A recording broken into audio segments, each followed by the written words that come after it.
지난 시간에 이어 계속 이어나가겠습니다. 부자와 나사로의 얘기. 사람이 죽은 이후에도 의식이 있으며 영혼이 살아 활동한다고 주장하는데 제일 많이 이용되는 이야기가 아마도 나사로의 이야기일 것입니다. 이제 잠깐 나사로의 이야기를 살펴봅시다.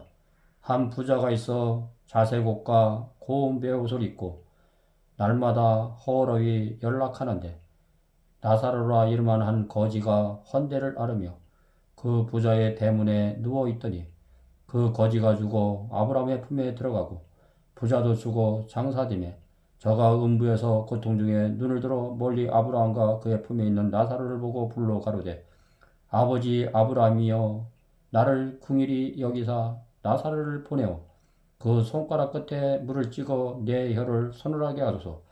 아브라함이 가로되 너희와 우리 사이에 큰 구렁이 끼어 있어 여기서 너에게 건너가고자 하되 할 수 없고 거기서 우리에게 건너올 수도 없게 하였느니라. 누가복음 16장 19절로 26절 말씀. 많은 기독교인들이 의의 성구를 가지고 사람이 죽는 즉시 의인은 천당으로 가고 악인은 지옥에 가서 고통을 받는다고 합니다. 그러나 이 이야기의 문맥을 잘 살펴봅시다. 이 이야기는 실제가 아니요 비유임을 잘 알아야 합니다. 누가복음 16장 19절 한 부자가 있어 12절 16절 또 비유로 그들에게 말하여 이르되 시대 한 부자가 있어 13절 6절 이에 비유로 말씀하시되 한 사람이 16장 1절 어떤 부자에게 또 20장 9절 또 비유로 한 사람이 모두 어떤 혹은 한 사람이라는 말로 시작됩니다. 이것은 모두 비유임을 말합니다. 만일 실제라면 아래의 사건들이 정말 가능할까? 한 부자가 왜 지옥에 갔는가? 성경에는 그가 부자란 말 이외에 어떤 죄를 지었다는 아무 기록도 없습니다. 그런 사람이 단순히 부자이기 때문에 지옥에 가고 가난하기 때문에 천국에 간다고 성경이 가르치고 있는가? 성경에 많은 부자들이 천국에 가겠고 가난한 많은 사람이 천국에 가지 못할 것을 기록하고 있다. 아브라함의 품이 모든 거지를 다 안으리만큼 그처럼 넓은가? 실제라면 불가능하다. 눈, 혀, 손가락이 타고 있는데 사람이 눈을 뜰 수 있을까? 그리고 혀, 손가락을 움직일 수 있을까? 불타면서 정상적인 대화가 가능할까? 타는 와중에 손가락으로 한두 방울의 물이 무슨 도움이 되겠는가? 사람이 서로 대화하리만큼 천국과 지옥이 그처럼 가까운가? 이것은 비유이다. 실제로 이치에 맞지도 않고 불가능한 일이다. 이 비유를 주신 목적은 누가복음 16장 13절, 15절, 19절에 언급한 바와 같이 그 당시 돈을 사랑하고 부자를 높이 여기며 가난한 자를 멸시하던 바리새인들에게 주시는 교훈이었고 결코 사람은 죽은 후 영혼이 살아있다는 말씀이 아닙니다. 성경은 분명하게 이를 설명해 주고 있습니다. 십자가상의 강도. 사람이 죽자 천당이나 지옥에 간다고 흔히 인용되는 이야기는 십자가상의 한 강도입니다. 예수께서 이르시되 내가 진실로 내게 이르노니 오늘 내가 나와 함께 낙원에 있으리라 하시리니 누가복음 23장 4절로 43절. 위의 선구의 중 논쟁의 초점이 되는 것은 오늘이란 낱말입니다. 오늘이라는 이 부사를 어느 위치에 놓느냐에 따라 그 의미는 180도 달라집니다. 마치 가라는 토시를 어디에 놓느냐에 따라 아래 문장의 의미가 완전히 달라지는 것처럼 즉 아버지가 방에 들어가신다. 아버지 가방에 들어가신다처럼 오늘 내가 나와 함께 낙원에 있으리라고 기록하면 오늘 낙원에 간다는 말이고 오늘 진실로 내게 이르노니 라고 기록하면 강도에게 낙원에 가게 해 주겠다고 오늘 약속하신 것이다. 그럼 이 두 문자 중 어느 것이 옳은가? 우리가 기억해야 할 것은 이 복음서가 기록될 당시 헬라어 언어에 구두점이 없었다. 그러므로 헬라어를 번역하는 사람들이 구두점을 자기 성향에 맞게 찍은 것이다. 그 당시 널리 퍼져 있던 사람이 죽으면 후는 육체를 떠나 낙원이나 지옥으로 간다는 헬라의 이연론적 사상에 젖은 그들이 그 구두점을 오늘이라는 부사를 나와 함께 낙원에 있으리라고 문구 앞에 찍음으로 누가가 전혀 위도하지 않는 방향으로 사람들을 오도하고 있는 것이다. 만일 이 말이 사실이라면 예수님도 지키지 않을 약속을 그 강도에게 하신 것이다. 왜냐하면 예수님도 그날에 낙원에 가시지 않았다. 강도에게 이 약속을 하신 지 며칠 후에 예수님은 막달라 마리아에게 나를 붙들지 말라. 내가 아직 아버지께로 올라가지 아니하였노라. 요한복음 20장 17절 말씀하셨기 때문이다. 그러므로 위에 성구의 올바른 번역은 진실로 오늘 내게 이르노니 내가 나와 함께 낙원에 있으리라 이다. 성경에 죽었다가 살아난 여러 명이 있다. 모세, 사르밧 가부의 아들, 나인성이 가부의 아들, 야이루의 딸, 나사로, 도로가, 유두고, 예수님 등등이다. 이들 중 대부분 여러 날 동안 무덤 속에 있다가 일어나 어느 한 명도 지옥에 가서 타다왔다가 낙원에 가서 즐거움을 누렸다고 말하지 않았다. 왜냐하면 죽는 순간은 아무것도 모르며 아무 의식 없이 잠만 자다가 나왔기 때문이다. 예수님도 부활하신 후에 마리아에게 내가 아직 아버지께로 올라가지 못하였노라. 요한복음 20장 11절 말씀하셨다. 죽는 순간에 낙원이나 지옥에 간다면 예수님은 낙원에 계셨을 것이다. 도대체 죽음이란 무엇인가? 혹은 사람이 죽은 지 5분 후에 어떻게 되는가?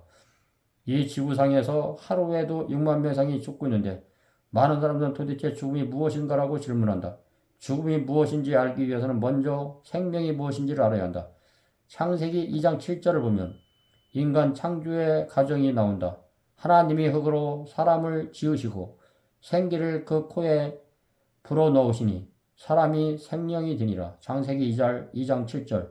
다시 말해 흙, 생기, 생명, 산 사람.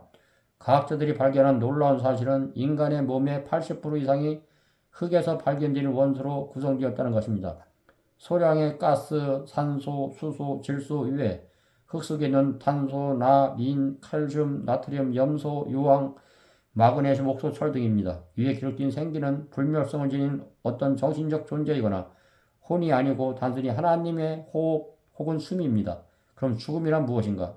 생명, 생기, 흙입니다. 흙은 여전히 땅으로 돌아가고 신생기는 주신 하나님께로 돌아가기 전에 기억하라. 전도서 12장 7절. 여기 기록된 신이란 창세기 2장 7절에 생기와 동일어로 구약 성경에만 379번 사용되는데 한 번이라도 육체를 떠나 홀로 움직이거나 활동함을 말하지 않고 있습니다. 이렇게 성경에 뚜렷하게 확실하게 사람이 죽으면 아무것도 모르고 잠잔다고 하였건만 왜 많은 기독교인들이 사람이 죽으면 영혼은 육체를 떠나 살아 활동한다고 믿고 있습니까? 오늘날 교회에서 특히 목사님들이 박실사님 남편이 세상을 떠나게 되었습니다. 남편이 장로교 신자로 교회 목사님이 장례식을 지려하는 첫마디가 지금 고 최선생은 죽은 것이 아니라 천당에 올라가서 이 순간 이 땅에서 그 행기는 자기의 장례식을 내려다보고 있습니다. 라고 말하는 것이다.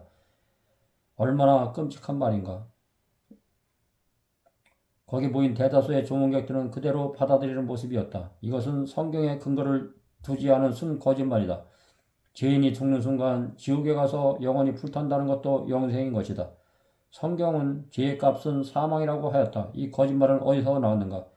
태초에 사단이 뱀이란 매개체를 통해 하를 타락시킬 때 하나님께서 선악을 알게 하는 나무의 열매는 먹지 말라. 먹는 날에는 반드시 죽으리라. 창세기 2장 17절.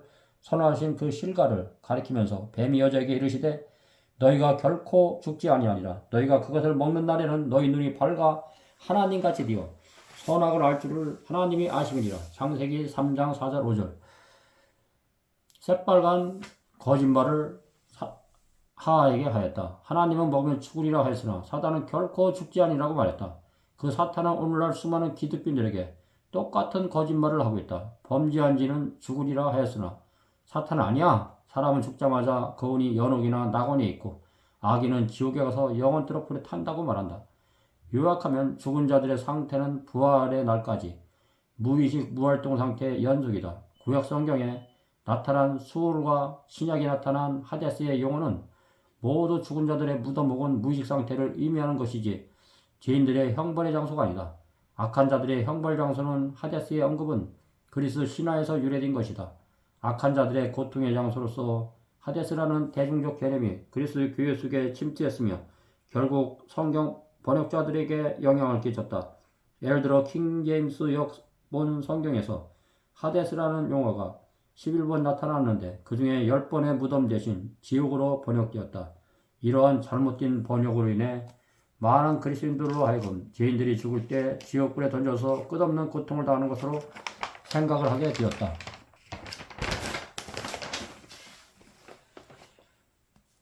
데살로니가 전서에 보면은 주께서 호령과 천사장의 소리와 하나님의 나팔로 친히 하늘로부터 강림하시리니 그리스도 안에서 죽은 자들이 먼저 일어나고 그 후에 우리 살아남은 자들도 그들과 함께 구름 속으로 끌어올려 공중에서 주를 영접하게 하시리니 그리하여 우리가 항상 주와 함께 있으리라. 데살로니가전서 5장 16, 17절. 얼마나 놀라운 보증의 말씀입니까? 그리스도가 없는 자들에게는 죽음이 인생이 끝이지만 그리스도에게는 잠시 이별이요. 예수님 재림시 무덤에서 일어나 하늘에서 영원히 예수님과 함께 살게 될 것입니다. 예수님의 재림의 소망을 가지고 무덤으로 내려간 자들은 이 땅에 태어나 보람이 있습니다. 재림이 아침에 가서야 모든 사람들은 내가 얻은 구원, 내가 이런 구원이 얼마나 값진 것인 것을 비롭게 깨닫게 될 것입니다. 우리 모두 아직 생명이 남아있는 동안 오직 성경 말씀만을 순종하며 따라가시는 분들이 되었으면 감사하겠습니다.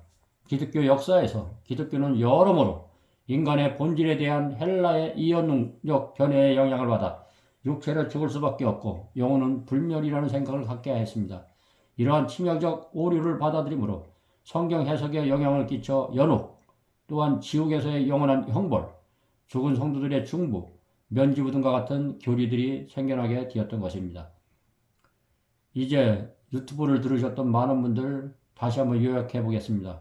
사람이 죽으면 어찌 되나?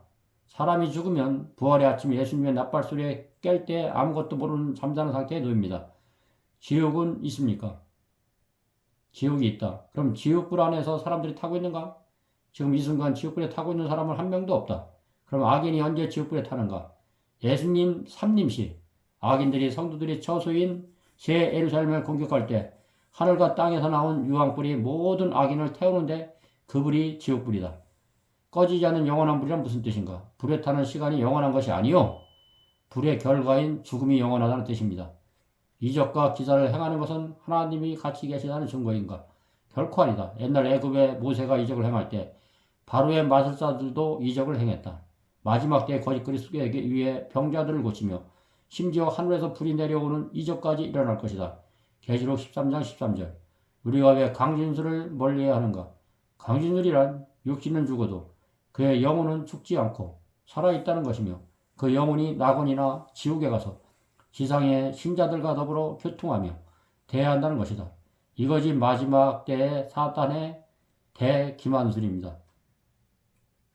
장차 우리가 거할 하늘나라는 고린도전서 2장 9절에 나와 있습니다. 기록된 바 하나님이 자기를 사랑한 자들을 위하여 예비하신 모든 것은 눈으로 보지 못하고 귀로도 듣지 못하고 마음에로도 생각지 못하였다는가 같으리라. 고린도전서 2장 9절.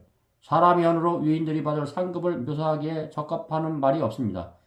유한한 사람으로서 하나님의 낙원의 영광을 깨달을 수 없습니다. 어느 날 대쟁터는 끝납니다. 지와 위인들은 더 이상 존재하지 않습니다. 온 우주는 깨끗해집니다. 다시는 눈물이 없고 슬픔도 없으며 장례식의 행렬도 없습니다. 다시 사망이 없고 애통하는 것이나 곡하는 것이나 아픈 것이 다시 있지 아니하리니 처음 것들이 다 지나갔음이니라. 계시록 21장 4절.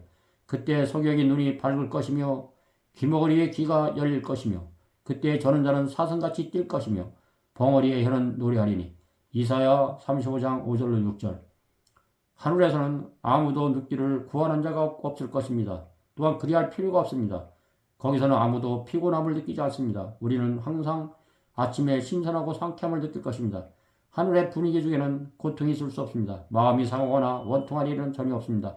하늘의 거민들은 모두 강건합니다. 구속받은 자들은 피곤을 모르고 날개를 펴고 이 세계로부터 저 세계로 여행하면서 그들의 많은 시간들을 구속의 기밀을 연구하는 데 사용할 것입니다.